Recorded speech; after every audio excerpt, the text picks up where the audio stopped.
Hey everyone, Rascal here. And Mama, welcome to our podcast. Today we're covering the 2017 live-action adaptation of The Disastrous Life of Saiki K.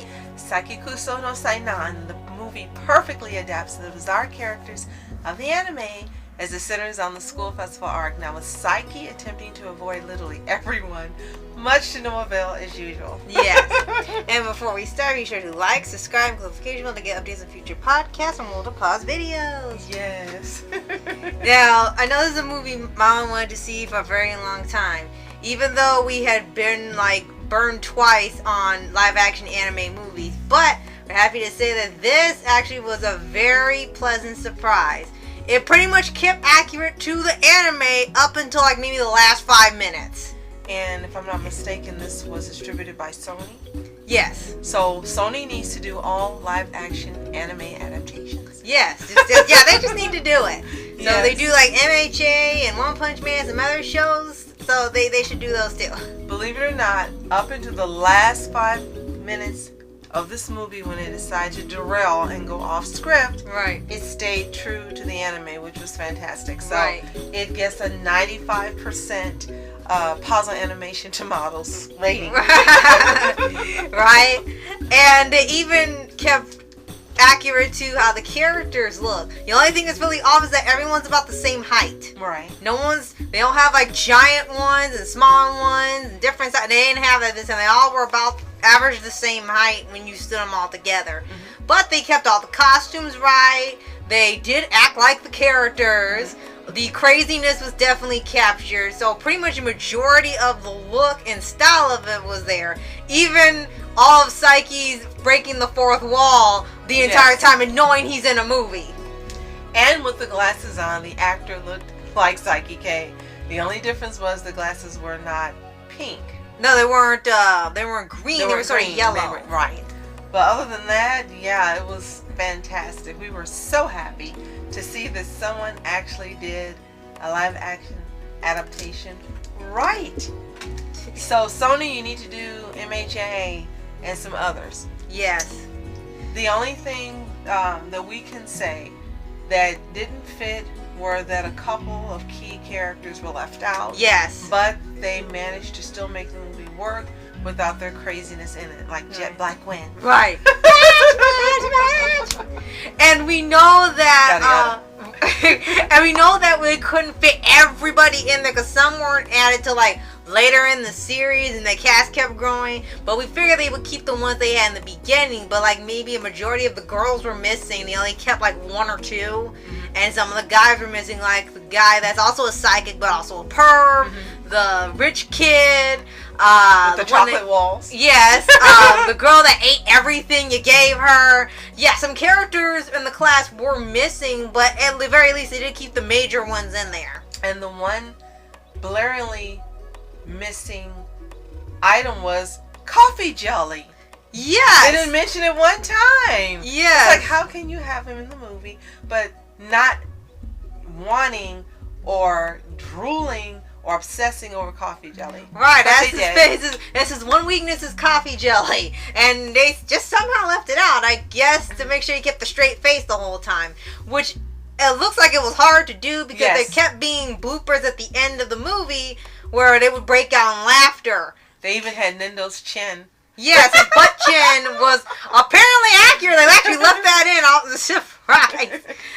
And the whole movie, like I said, just does the school festival arc. So all the crazy crap that happens in the anime for it is pretty much kept to a T all the way up to the last 5 minutes. Yeah, and with Teruhashi, she kind of had a little more creative liberty with her. You knew she was crazy, but she didn't really show it. She acted crazy in her mind. Right. The viewer knew. Saiki knew. That was it. But there were multiple times in the movie where she had this psycho look on her face, exaggerated faces, her eyeballs bulging. She would come up with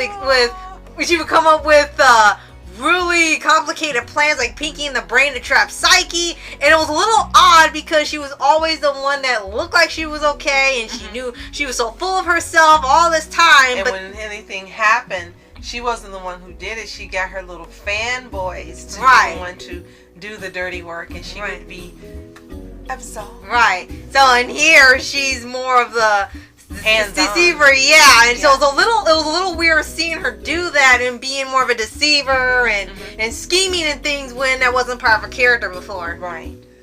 But again, this was done fantastically, and these are the things that we found that were missing. But again, they did not affect the enjoyment or the pace of this movie at all. Right. And like I said, they kept pretty much all the characters accurate, including their little one-off arcs in there, which they kind of crammed all into one spot.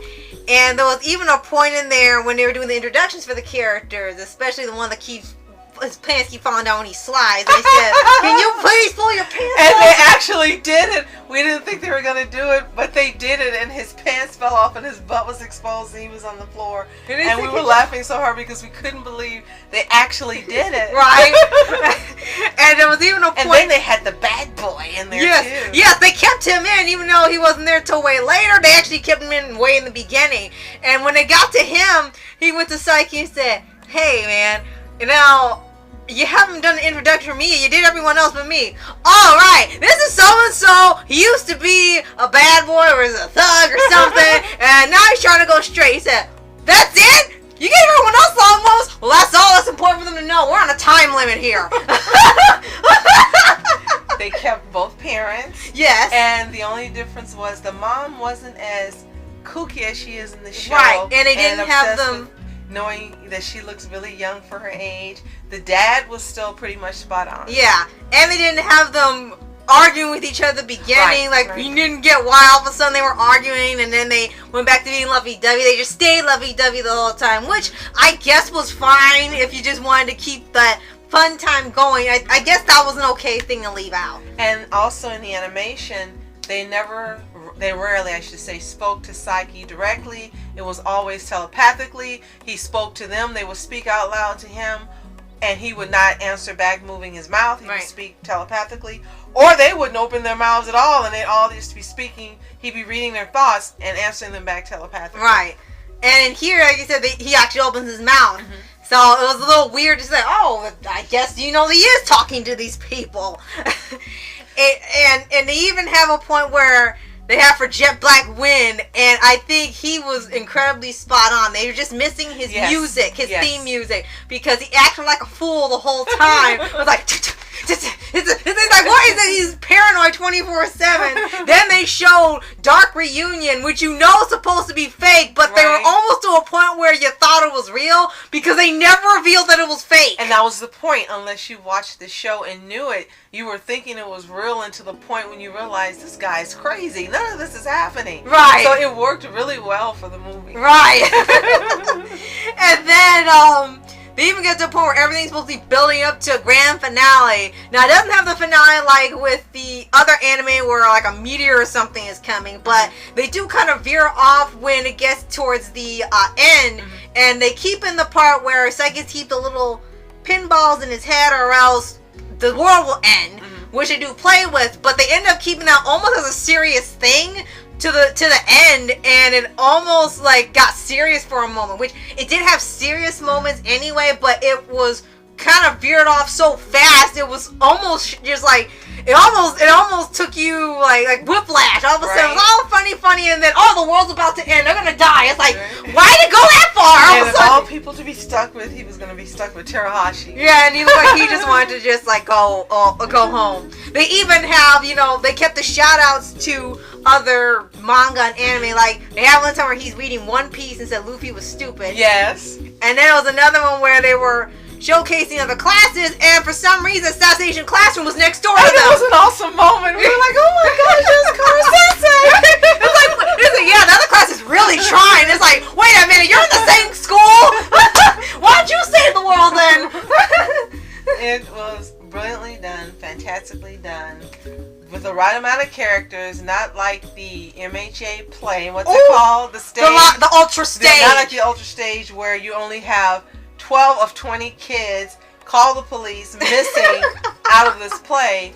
They had a few that really were not pertinent to the moving of the movie. Right, which made sense. But you knew they still existed, and it still worked really well. Right. It made sense. We didn't have too much of a problem. Just Right. like you would have preferred, they had everybody in there Of because they even had with the girl with the girl with the brown hair. I forgot her name. The one that liked Jet Black Wind.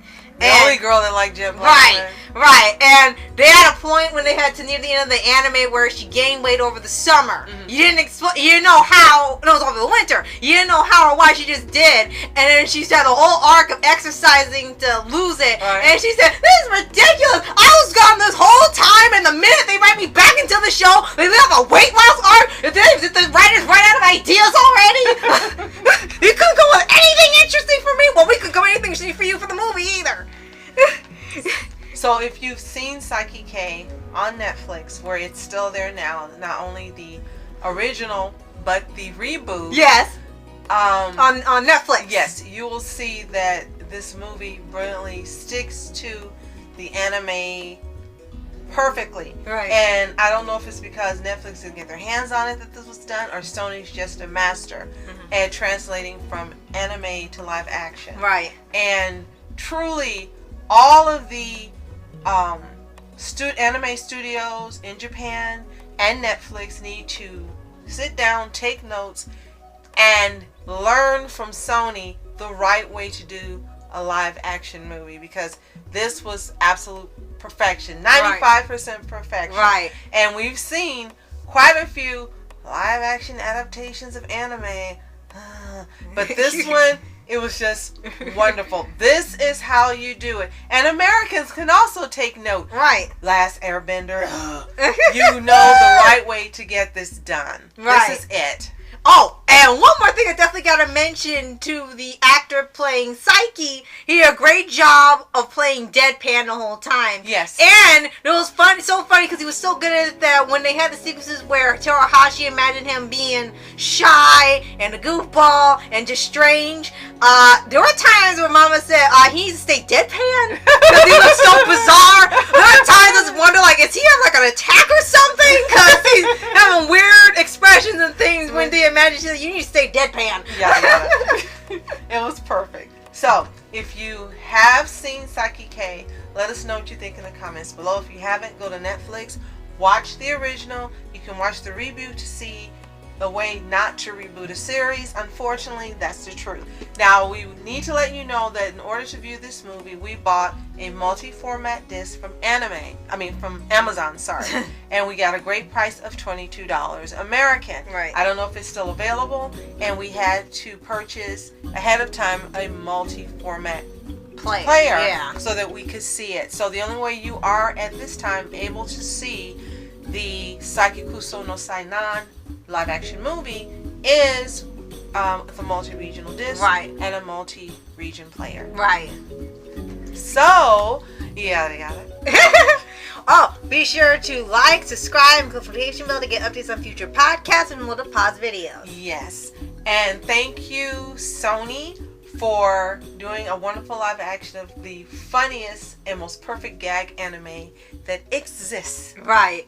Thank you so much for watching. I'm Rascal Entertainment. And I'm Mom Entertainment. Have a toontastic day. Peace. Yada. And the water sitting, flashing lights. Trying to walk around, man, who the hell are you? What you wanna do? Well, man, it's on you. Man, it's on you. Met her in my dreams, she was my queen. A castle in the mountaintops, rivers and streams. Plucking sunlight from the sky in my pocket. Give it to you later on in the form of a locket.